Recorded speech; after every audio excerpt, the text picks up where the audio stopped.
ระวะแตบไตไวยสาปุญญาปารมีธรรมพระมหาเถรานุเถระเจ้าคณะพระสังฆาธิการภิกขุสงฆ์สามเณรจุตนจุองค์อันหมายมีพระเดชพระคุณหลวงปู่พระเทพโกศลติปรึกษาเจ้าคณะภาค7เจ้าอาวาสวัดศรีโสดาพระอารามหลวงตำบลสุเทพอำเภอเมืองจังหวัดเชียงใหม่ประเดชพระคุณหลวงป่อท่านเจ้าคุณเจ้าคณะจังหวัดเชียงใหม่เป็นต้นเป็นประธานตลอดจนครูบาสังฆเถระเจ้าภิกขุสงฆ์สามเณรจุตนจุองค์ด้วยความเคารพขอเจริญสุขเจริญปอนญาติโยมศรัทธาสาธุชนติ่นจองห้องวัดจุหนุ่มเท่าใจยิงขอน้อมต้อนรับทุกท่านเข้าสู่รายการมรดกธรรมกำเมืองต่างสถานีวิทยุพระพุทธศาสนาแห่งชาติและสังคมคลื่นเพื่อการศึกษาพระพุทธศาสนาและวัฒนธรรมส่งสัญญาณกระจายเสียงจากวัดฝ่ายหินตำบลสุเทพอำเภอเมืองเชียงใหม่จังหวัดเชียงใหม่ในระบบคลื่นความถี่ FM 104.50 เมกะเฮิรตซ์สถานีวิทยุพระพุทธศาสนาวัดหนองไก่ตำบลสันปะยางอำเภอแม่แตงจังหวัดเชียงใหม่ส่งสัญญาณกระจายเสียงในระบบคลื่นความถี่ FM 99.75 102.0 และ 89.25 เมกะเฮิรตซ์และสถานีวิทยุพระพุทธศาสนาจังหวัดเชียงรายส่งสัญญาณกระจายเสียงในระบบคลื่นความถี่ FM 99.50 เมกะเฮิรตซ์ตลอดจนวิทยุชุมชนเสียงตามสายหอกระจายข่าวตามวัดวาอารามตามหมู่บ้านต่างๆที่ครูบาสังฆะท่านเจ้าอาวาสตลอดจนต่างป่อแก่ป่อแคว้นได้เปิดออกลำโพงหอกระจายข่าวเสียงตามสายของวัดวาอารามของบ้านต่างๆเพื่อญาติโยมศรัทธาได้สดับรับฟังกันอยู่ในเวลานี้พร้อมกันนี้เจริญปอน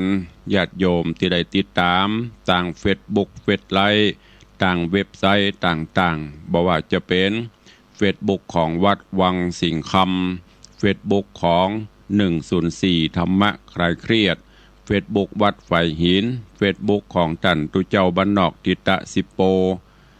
ตลอดจนหลายๆเฟซบุ๊กที่เป็นญาติธรรมในรายการได้ฟังแล้วก็ได้กดแชร์กดไลค์ส่งต่อๆกันไปเพื่อให้ญาติธรรมได้สดับฟังเสียงธรรมะกันอยู่ในเวลานี้แล้วก่อนแล้วแชร์ได้กดแชร์ไลฟ์อาตมภาพพระครูวิสิทธิ์ศรีลาภรณ์เจ้าอาวาสวัดวังสิงห์คำตำบลประแดดอำเภอเมืองเชียงใหม่จังหวัดเชียงใหม่เป็นผู้ดำเนินรายการก็นำธรรมะสาระปืนบ้านปืนเมือง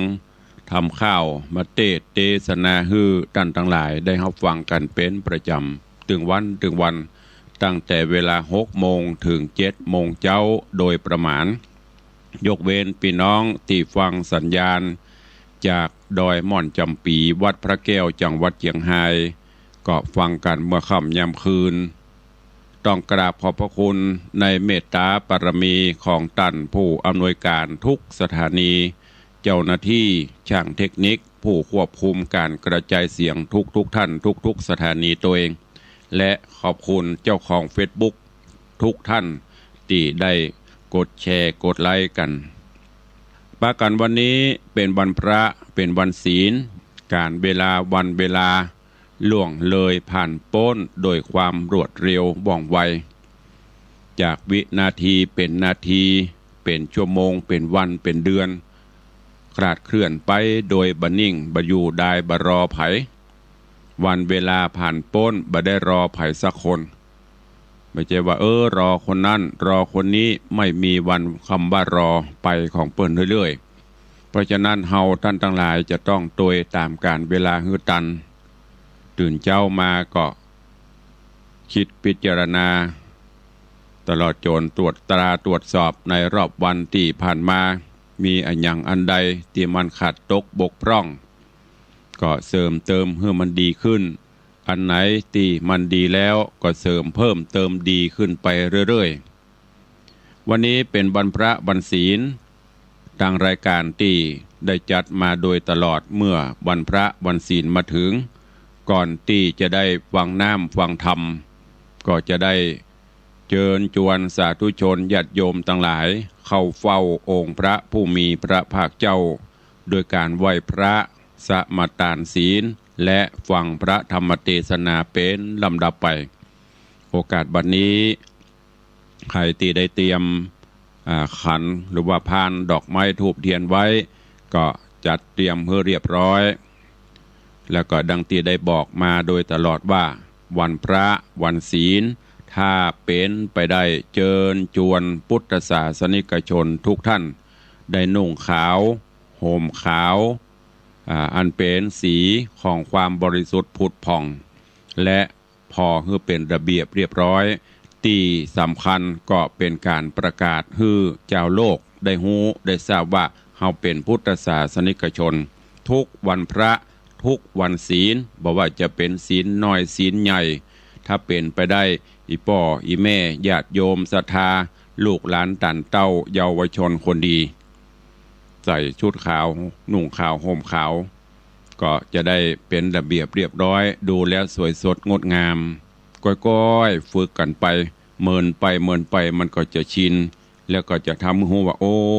เมื่อถึงวันพระวันศีลนี่ประเทศไทยเฮาหรือทั่วโลกที่นับถือพระพุทธศาสนาปากันนุ่งขาวห่มขาวแล้วลองหลับตาจินตนาการว่าภาพนั้นมันจะประทับใจต่อใดอันนี้ตุลุงได้เชิญชวนและรณรงค์มาโดยตลอดเนอะวันพระวันศีลเตรียมขันข้าวตอกดอกไม้ถ้าไปวัดได้ก็ไปวัดไปวา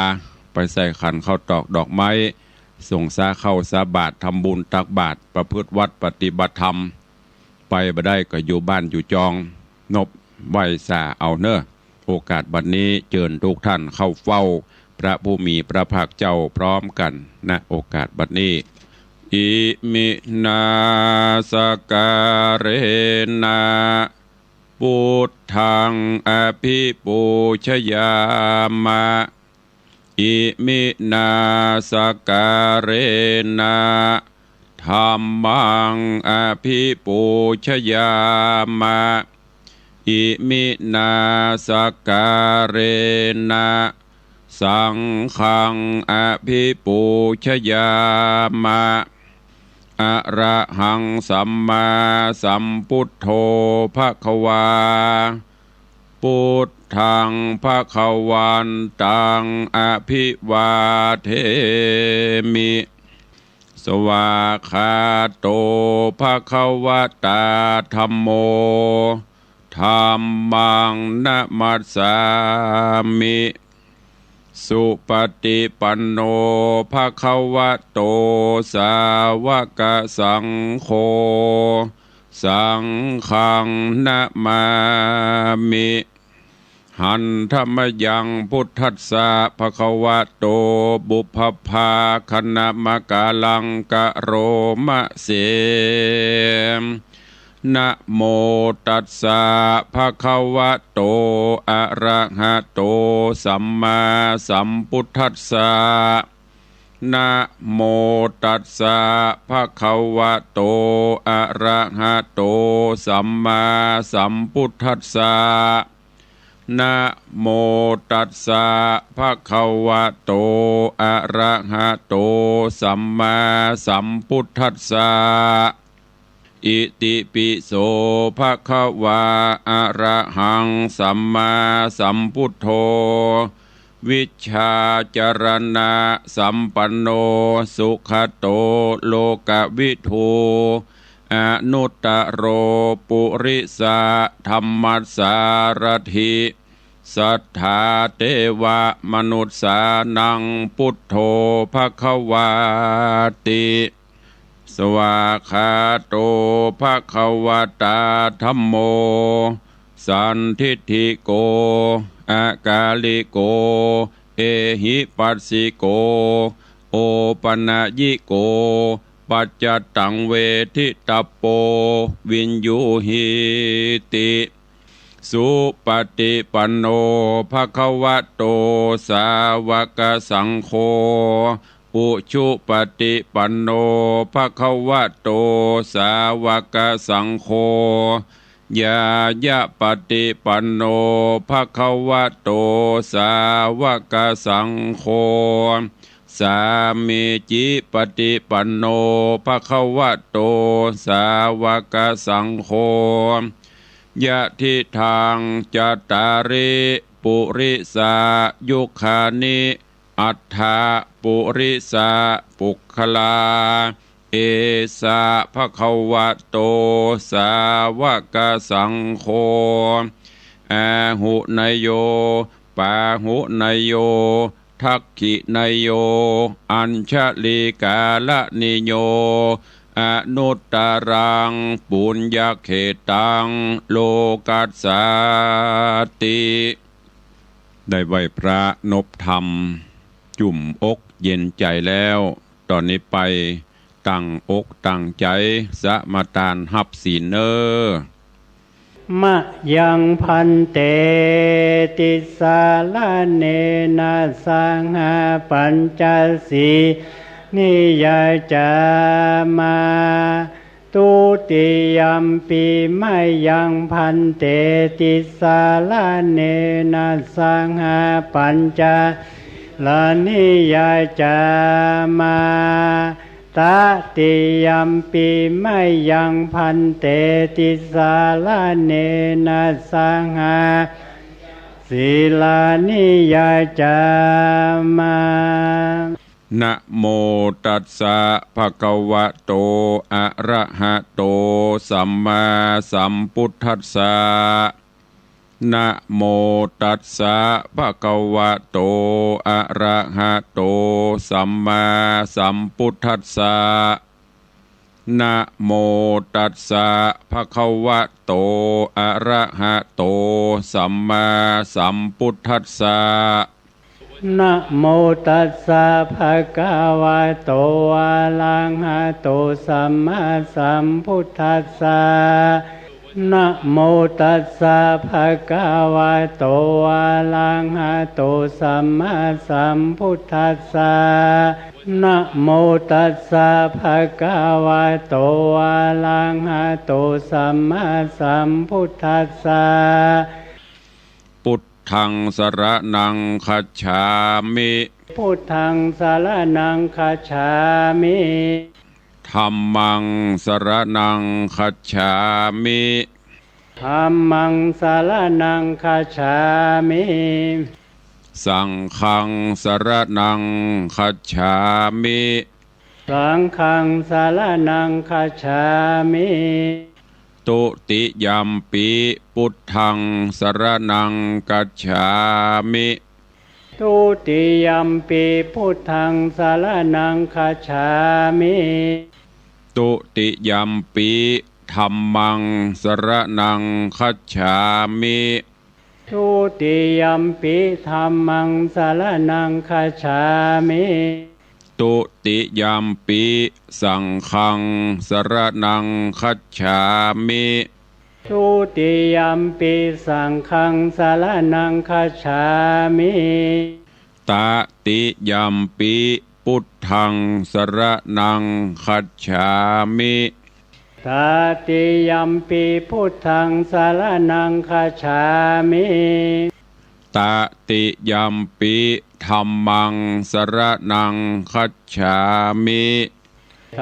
ติยัมปิธัมมังสรณังคัจฉามิตติยัมปิสังฆังสรณังคัจฉามิตติยัมปิสังฆังสรณังคัจฉามิปานาติปาตาเวรมณีสิกขาปตังสมาติญามิปานาติปาตาเวรมณีสิกขาปตังสมาธิยามิ อะตินนาตานาเวระมณีสิกขาปะตังสมาติยามิอะตินนาตานาเวละมณีสิกขาปะตังสมาธิยามิกาเมสุมิจฉาจาราเวระมณีสิกขาปะตังสมาติยามิขาเมสุมิชาจาลาเวละมณีสิกขาปะตังสมาธิยามิมุสาวาตาเวระมณีสิกขาปะตังสมาติยามิมุสาวาตาเวละมณีสิกขาปะตังสมาธิยามิสุราเมรยะมัชฌัปปมาทัฏฐานาเวระมณีสิกขาปะตังสมาติยามิสุราเมรยะมัชฌัปปมาทัฏฐานาเวระมณีสิกขาปะตังสมาธิยามิอิมานิปัญจสิกขาปตานิสีเลนะสุขติงยันติสีเลนะโภกสัมปตาสีเลนะนิพุติงยันติตัสมาสีลังวิโสทะเยพมาจโลกาติปติสหัมปติกัตนันสลีงันทิวลังอัญญาจทาสันติทาสตปาราชกชาติกาเทเสตุธรรมังอนุกัมปิมังปะชังได้ไหวพระได้สมาทานศีลเป็นที่เรียบร้อยลำดับต่อไปเจิญญาติโยมทั้งหลายได้ติดตามรับฟังธรรมเทศนาปื้นเมืองเหนือว่าจะเป็นจะได้ก็เจิญทุกท่านตั้งอกตั้งใจฟังณโอกาสบัดนี้นะโมตัสสะภะคะวะโตอะระหะโตสัมมาสัมพุทธัสสะนะมาสิงกาโรพุทโธอันว่าพระพุทธเจ้าตนผาเสริฐกว่าโลกตั้งสามเตสิตังพระก็เตสนายังเตวัตตุตั้งหาตันตั้งหลายจุงทอมทาดาฟังเพื่อฮือเป็นสัจจังแน่แจ้งฮือเป็นที่หูแห่งสังขารกู้วันคืนการกินการอยู่ทุกผู้กู้ยิงใจอย่าปากันอยู่บอดได้ปังเป่าเฮือปากันคืดเล่ายังโตนอันว่าปีเดือนวันหากขับบนมาหาแก่อันใจนั้นแต่หากว่าหนุ่มที่แต่ตาบอดจุ่มมืดมัวแม้นว่าผมยังหัวก็งอกเขี้ยวก็ลุดหล่อนออกไปหลายเนื้อหนังกายก็หดหูจักเป็นดังอีกู้ยิงใจควันดีปากันคงขวายกะตำบุญฮือตันรักษาศีลเมตตาภาวนาหาความดีใส่ตัวไปใจอย่านับใดอยู่นอนได้การตั้งตาไผ่บ่หูจะได้ฟู่อูสักเสริญปีเดือนเกินขับฮือแก่เปียที่แผ่พับตัวอย่านับใครหัวจะกวายฮือกึดนี่หายสู่ต่างเดอย่าถือแก้วอันบอบมีก้าแก้วต่ำจ้าบอดเดเอาเฮือปากานาถือดวงเผาเพชรแก้วอันมีก้าแล้วดีงามค ขาลองจามกืดฮอดเอาใจจอดหาดูยังหมู่ศาสตร์น้อยใหญ่อันเดือดไม่ตุขา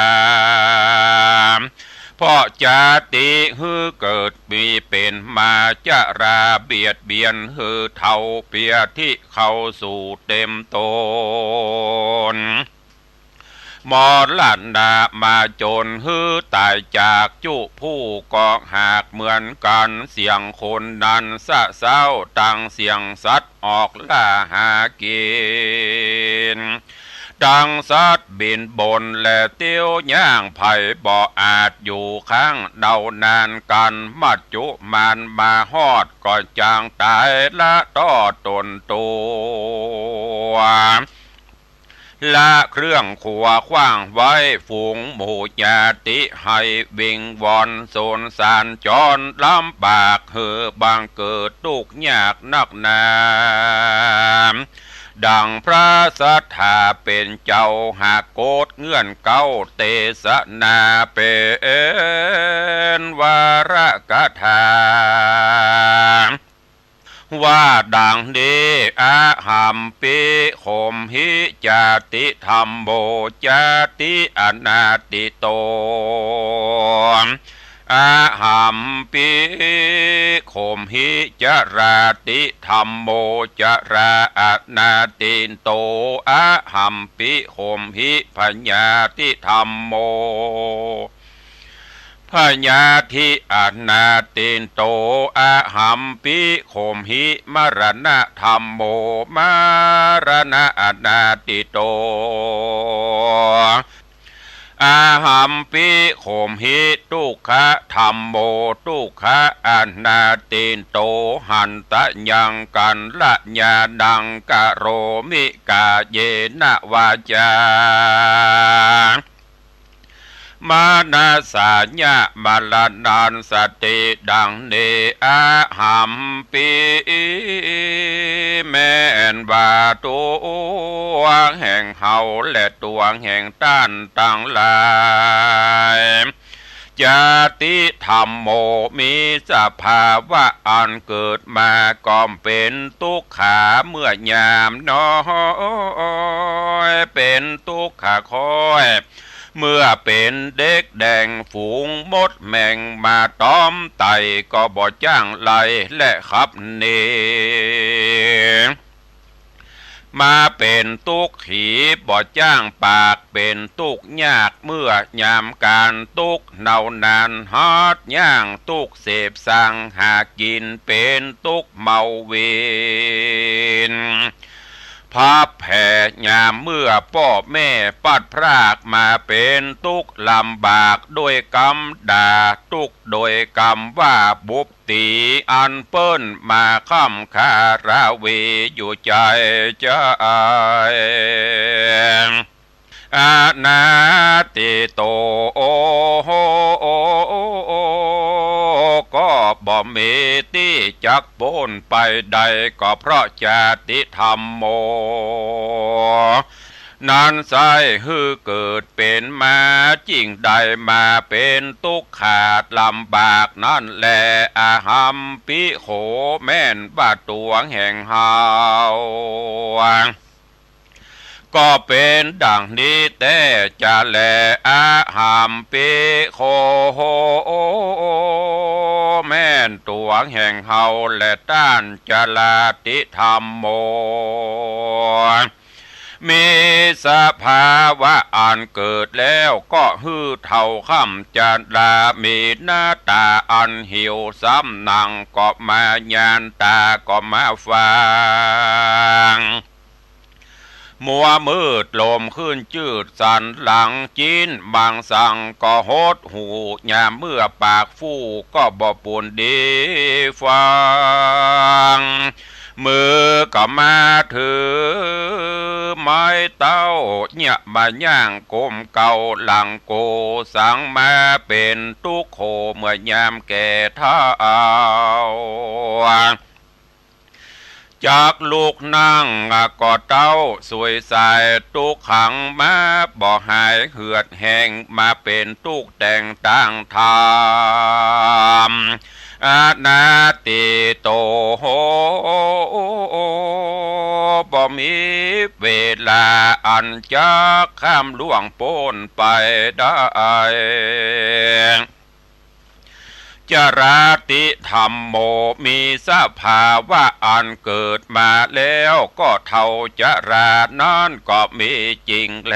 อาหัมปิโขแม่นตัวของเฮา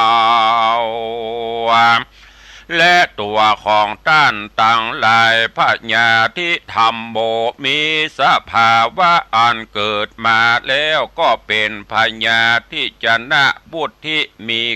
96ประการคือว่ามาเป็นลมสาและฝีมาอากมาเป็นขี้ขากและขี้ลากลายหูเป็นลมบ้าหมูและมองคอเป็นตาต้อและหัวเมามาเป็นลมขึ้นเสาลงเสาและลมสะอื่นมาเป็นลมปีกฟืนไข่สันตั้งตัวอาปาโถมีหลายหลากบางพ้องก็มาเป็นเปียที่ร้ายราดราวีอานาติโตโอกู้ตนตัวคนเฮานี่นาบอบมีไผ่ล่วงโป้นไปได้พญาที่ธรรมโมนานไซมีสภาวะอันเกิดมาแล้วก็เป็นเปียที่นั่นแต่จริงแลอาหัมปีแม่นตัวของเฮาและด้านมรณะธรรมโมมีสภาวะอันเกิดมาแล้วและตายไปมีมวลมากตามกรรมแห่งสัตว์ตั้งหลายหากได้กระทำมาบางพ้องก็ตายด้วยโรคาเปียที่พ้องก็ตายด้วยต้านฆ่าฟาดฟันแต่งพ้องก็ไปแอวสะแวงหาซอกินในป่าเสือร้ายล่าคบตนพ้องก็มาเกิดกังวลโอนตาร้ายบ่เหือดบางพ้องก็มาตายกลิ้งเกลือกตกวังพ้องก็ตายเพราะด้านเอาคาง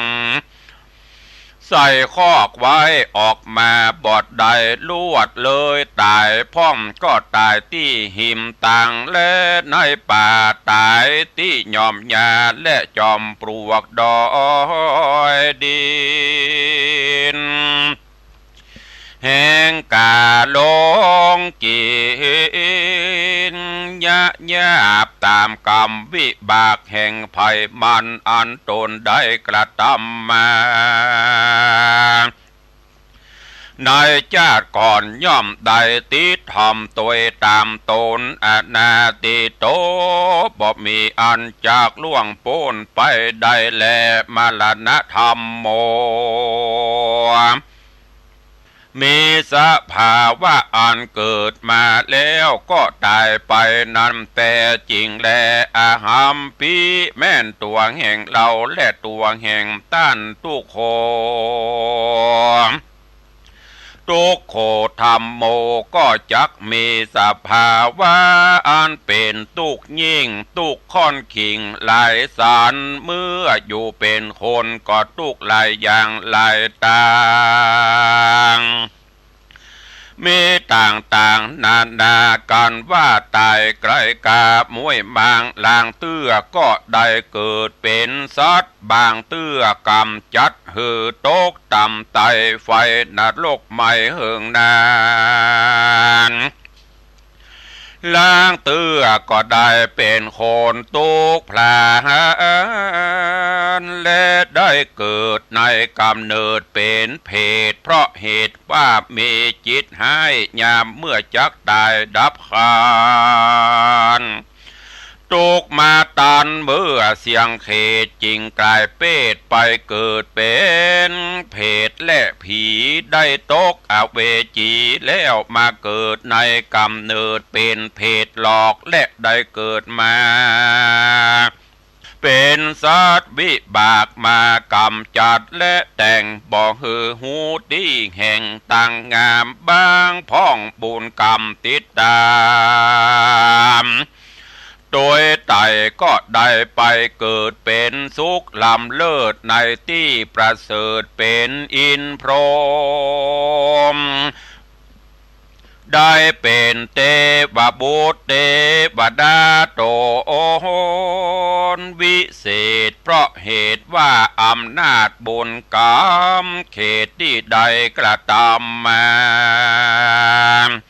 อายุสังขาราก็ยืนมากกวางบอกมีที่อ่างต่างทุกมีแต่ความสุขหาประมาณบ่ได้อานาติโตโอบ่มีไผล่วงพ้นไปได้ทุกตัวคนแม่นแต่จริงแลตัดสมาเพราะเหตุดังอันแม่นว่าตัวแห่งเฮาและตัวแห่งต้านตั้งหลายการละญาติดังก็ควรรีบกระทำกรรมอันดีงามคือว่าฮือตานรักษาศีลเจริญเมตตาภาวนาปล่อยใจกาเยนะด้วยกายวาจาญะโดยปากมนาสาโดยใจแม่นคนที่ตายไปและดับขันฝูงคนอันอยู่ไปหลังก็บอกวันให้หาปริเวทนาอื่นอ่อนบอกกวนเป็นทุกย้อนโดยต่างตายบอกวันเสียได้โดยคาบเน่าบอกวันโศกเศร้าโดยมัจจุราชจะทำว่ำวายการให้หาคนตายนี่นาบ่เป็นภาระนาบุญสักอย่าเต้าเป็นทุกข์ลำบากแก่ผู้ให้ควันดีร่ำเปิงไปมาใจเพราะเหตุว่าเฮาร้องไห้มันก็บอกคืนมากาญาอากาตาแม่นตัวของเฮาก็ยังจากตาไปบ่จาก็ยังจากได้วายหน้าเข้าสู่มาจุลาจะทำความดีถือเอาเป็นกรรมฐานภาวนาไปใจฮือปากันได้พ้นจากห้องได้ขายแห่งสงสารจุงปากันได้ปันติบัตตามคำสอนแห่งพระบวรสอนสั่งเบือนดังน้ำตกหลังรินคำเทวตุโอตาฮือปากันจำเริญไว้จุวันอย่าได้ปากันอยู่ยำบอดได้ปางเป่าฮือได้กึดเล่ายังโตนมีใจเวโวนสอนใจต่างที่บอดดีไปต้านก็มาสอนบอกฮือแจ้งจอดในใจเมื่อชีวิตเป็นไปและตั้งอยู่ฮือได้สอนใจกูกับตนตัวอย่านับได้ใครหัวว่าตัวเฮายังหนุ่มนาจุ่มมีวานยา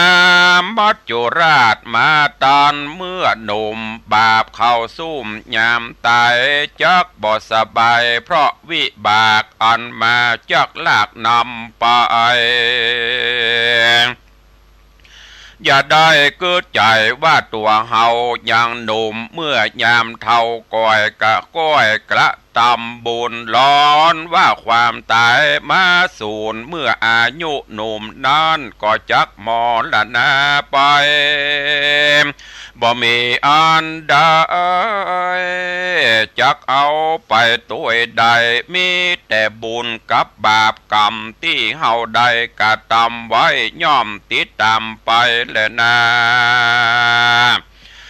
ชายาอิวะเหมือนดังเงาเตรียมตนฮือได้สะเวยผลเป็นสุขและทุกข์กู้ตามกรรมสงสารอันนี้นอมัจจุราชธรรมนินอมันตึงบ่อโปนได้สักอันแหละมันบ่ยอมเว้นแว่แก่คนได้อปิเยหิวิปโยโคทุกโขปิเยหิบางพ่องหักกันจังกันจักตายเบื่อหน่ายก็พรากจากกันไปเพราะกรรมเวรเป็นสายใหญ่ทุกเห็นใจบ่ใจหน่อยเป็นทุกขาคอยแห่งเวรานุเวนปิเยหิวิปโยโคทุกโคหากกันแปลงกันบ่ได้ไปอยู่ด้วยกันต่างอยู่ไกลกันต่างห้องไกลเต้ต้องแห่งต่างเตียวมีดงเขียวและปูดอยมาขอบข้านแสนที่หักนั้นก็บ่ได้ไปถึงมีแต่ใจคือเติงหาเต้าเจ็บป่วยนั้นก็บ่ได้ไปจูฝูงปุถุจัดนางบางพ่องก็อ้างว่าจักกระทำบุญลวดบ่ได้กระทำแต่มัจจุราชมาข่มแป้ขับตายบุญบ่มาติดต่อมีแต่ปากอ้างลอว่าจะกระทำบุญลวดหายสูญปังเป่าเนินนายกำปากเล่าว่าได้ลวดตายไปด้วยกินแหน่งบาปกรรมแฝงติดต่อตกนรกก่อกรรมเวรเป็นตุกเห็นในนรกฮือไฟมกหมาดไม่ปาการร้องไห้เวทนาปาหูจะนาจูงฟังราจำชื่อฮือทีเพื่อเฮือหูที่นักและเบาอย่านึกว่าตัวเฮายังหนุ่มตาใสจุ้มไปตั้งวันอายุขันทังก็แก่วันและเวลาก็แผ่ไปถึงวัน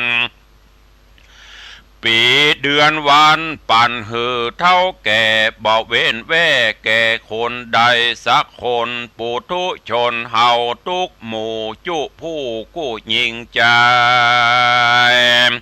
กวนปากันคงควายกระทำบุญหือตานรักษาศีลเมตตาเจริญภาวนาไปใจใจจะได้อยู่นอนใจจงปากันจำศีลกินทานไปอย่าขาดอย่าได้ประมาทบุญกรรมการว่ากระทำบุญไปทีละเล็กละน้อยก็คือมีจิตเจตห้อยตั้งบุญเต็มว่าใดตันน้อยก็จูงมีจิตเจตห้อยในบุญญาเขตก็จักเป็นเหตุฮือมีกุศลหลายอุปมาเหมือนไฟนิดเดียวบ่ได้เผาป่าก็ยังลูกไม่กว่าลามลาย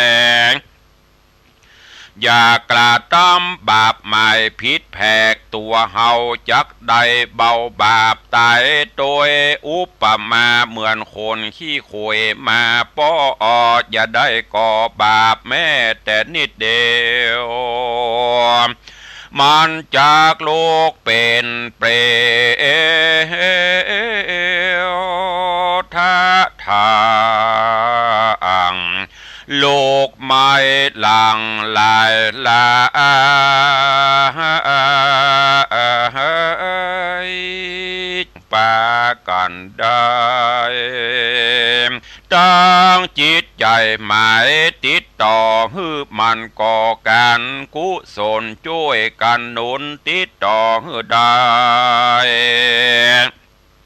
หักษาศีลก่อหัดใจมันภาวนาไปอย่าขาดตังเส้นนี้หากงามดีนรกอเวจีบ่หันได้ไกลสะเวยสุขได้ตามใจมีความสวัสดีไปบ่หูท่าเอามีอายุยืนเตียงเต้านอตีคามคือวาดนิปานาเวียงแก้วอันเป็นที่แล้วคือยอดนิปานาก็มีโดยประกาศดังกล่าวมานี้อีกแหละนะนิธิตังขีญาสังวัน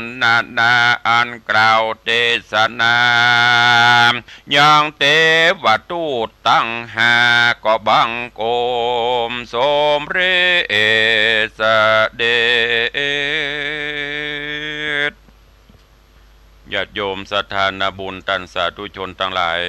วันนี้ตุเจ้าได้นำเอาธรรมเทศนาสอนจิตสอนใจเตือนจิตเตือนใจญาติโยมตันสาธุชนทั้งหลายคือเรื่องเทวทูตทั้งห้าหรือว่าทูตของเทวดาที่ได้มาปกกล่าวเป่าสารเตือนญาติโยมศรัทธาบ่คือได้มัวเมาประมาทในชีวิตในความเป็นอยู่จะไปเกิดบ่ตัวหนุ่มกำนำไม้กำลังวังชายังแข็งแรงอยู่บัดถึงเวลาที่จะต้องตายง่ายเตื้อมัจจุราชยังมาถึงเติงง่ายเตื้ออันนั้นเป็นการเกิดที่ผิดเนอะเพราะว่าความตายมันบ่พึงเบนใบแก่ภัยผู้ใดกรรมมาถึงมัจจุราชมาเติงตันย่อมจะต้องปัดต้องพรากต้องตายจากกันไปบ่เลือกหนุ่มบ่เลือกแก่บ่เลือกเท่าชะแลแก่ชราเพราะฉะนั้นเฮาเกิดมาแล้วก็ต้องมันสร้างคุณงามความดีเมื่อเจ้าเฮาตื่นมาพบเฮายังมีลมหายใจอยู่นั่นก็แสดงว่าเฮายังจะต้องอยู่ผจญในโลกนี้กับสิ่งหลายๆอย่างที่เปิ้นว่าโลกกระทำ8ที่ครอบงำในตนในตัวเฮาถึงวันบางวันก็ดีใจบางวันก็ทุกข์ใจบางวันก็สุขบางวันก็ทุกข์บางวันก็ได้รับเสียงสรรเสริญเยินยอบางวันก็ได้รับเสียงติฉินนินทาสิ่งเหล่านี้ที่มันครอบงำจิตใจครอบงำสัตว์โลกอยู่ถึงวันและจะต้องเป็นไปตามกรรมได้ยศผ่องเสื่อมยศผ่องได้ลาภเสื่อมลาภผ่องเนี่ยมันบ่แน่นอนเสมอไปคระเคล้ากันไปที่สำคัญแล้วเฮาจะต้องมีจิตใจคือเป็นบุญเป็นกุศลจิตใจเป็นสมาธิใจสติปัญญาพินิจพิจารณาอันไหนดีก็ปฏิบัติไปอันไหนที่มันบดีก็เลิกละไปจะไปเป็นปัญหาสังคมลูกหลานก็เช่นเดียวกันต้องเป็นลูกที่ดีของพ่อของแม่เป็นลูกหัวแก้วหัวแหวนช่วยเหลือและที่สำคัญนั้นดีบดีดูที่ความกตัญญูกตเวทิตาธรรมลูกเต้าคนไหนดีบดีพอที่มีความกตัญญูฮู้คุณพ่อฮู้คุณแม่เข้าตามน้ำเนาะช่วยเหลือเพื่อแผ่สงเคราะห์อนุเคราะห์คือพ่อแม่ได้ตุกอกตุกใจคือพ่อแม่ได้เจ็บกรรมละกรรมใจคือพ่อแม่ได้ต้องมันละเวเหหนเป็นทุกข์ขบวนกับตนกับตัวเนี่ยคือพ่อแม่บำรุงพ่อแม่ด้วยอาหารกายด้วยอาหารใจ อาหารกายนั่นก็คือข้าวตำน้ำเนาะเลี้ยงดูปูเสือผ้าอาภรณ์ผลหมากหลากไม้อันไหนที่หันบ่าควรแก่การที่จะนำไปคือป่อคือแม่ผู้มีพระคุณก็นำไปจะไปรอบางพ่องนี่โอ้ป่อแม่บ่เคยอย่างยุกผลไม้บะเดียวตามฤดูกาลพ่องนอกฤดูกาลพ่องป่อแม่บางคนบ่ได้กินเอาไปฮื้อเปิ้นกินเอาไปส่งฮื้อเมื่อเปิ้นมีใจยังดังสาบนี่เปิ้นว่ายามเจ็บไข้ได้ป่วยกินอย่างบ่ได้เอาไปเนาะเต็มมันป่อกินนิดหน่อยเนาะแม่กินนิดหน่อยเนาะกินก็บ่ได้คือกินเมื่อยามเปิ้นอยู่สุขสบายนี่ที่สำคัญเนี่ยมันนึงคืออาหารใจจะไปเนี่ยอย่างคือป่อคือแม่ได้ทุกอกทุกใจจะไปสร้างความลำกำลำบากคือป่อคือแม่ได้น้ำตาตกอันนี้เป็นสิ่งสำคัญและที่สำคัญเนี่ยมันนั่นก็คือเฮาฮู้วันเกิดแต่เฮาบ่ฮู้วันตายวันเกิดมาปบส่วนเสเฮฮากินเหล้ากินเบียร์เต้นห้องเพลงกันบุญบุญไหวม่วนแต่วันตายเฮาบ่ฮู้จะตายที่แห่งโหนตำบลใดตายด้วยอาการจะได้เฮาก็บ่สามารถที่จะฮู้ได้ดังนั้นเตวทูตทั้งห้าได้มาเตือนสติเฮาท่านทั้งหลายอย่าได้ประมาทในความเป็นอยู่ในชีวิตเร่งรีบสร้างกุศลคุณงามความดีตายแล้วบุญกับบาปตานะที่จะติดตามตนตัวเฮาไปเพราะลูกหลานก็ตึมไปตัวเฮาฮักกันปานใดก็จังเขาก็ตึมไปตัวยกศพขึ้นกองฟอนจิบพาเผาคนก็ไปส่วนคนผีก็ไปส่วนผีอันนี้เป็นสัจธรรมที่เฮาฮู้เฮาหันกันปัจจุบันนี้รถรางบ้านจองหอเฮือนเลือกสวนไร่นากามเขตที่เฮามีเมื่อยังมีชีวิตอยู่อันนี้ของกู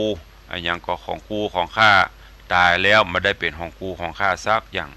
เป็นของคนอื่นไปหมดบางเตื้อห่วงไว้เฮือลูกเฮือหลานบ่กินบ่ใจบ่ขายสุดท้ายมาเฮาตายละลูกหลานขายไปหมดอันนี้เป็นสิ่งที่เฮาฮู้เฮาหันในปัจจุบันนี้ก็ขอฝากฝังไว้เน้อกับปออกไม่ออกศรัทธานาบุญพุทธศาสนิกชนเฮาเต้าข้าทั้งหลายนำไปคิดพิจารณาแล้วก็นำไปสอนตนสอนตัวสอนลูกสอนหลานเอาไปประพฤติปฏิบัติกันขอความสุขสวัสดีบังเกิดมีกับญาติโยมท่านสาธุชนทั้งหลายอยู่เย็นเป็นสุขจุ่มเนื้อเย็นใจขอให้มีสุขภาพพรานามัยสมบูรณ์แข็งแรง120 ขวบเข้าพรรษาได้อยู่กินอยู่ตานปรารถนาได้สมความปรารถนาเหมือนกันจุตนจุองค์จุผู้จุคนเนอจัตตารโอธรรมาวัฏันติอายุวันโนสุขังปะลัง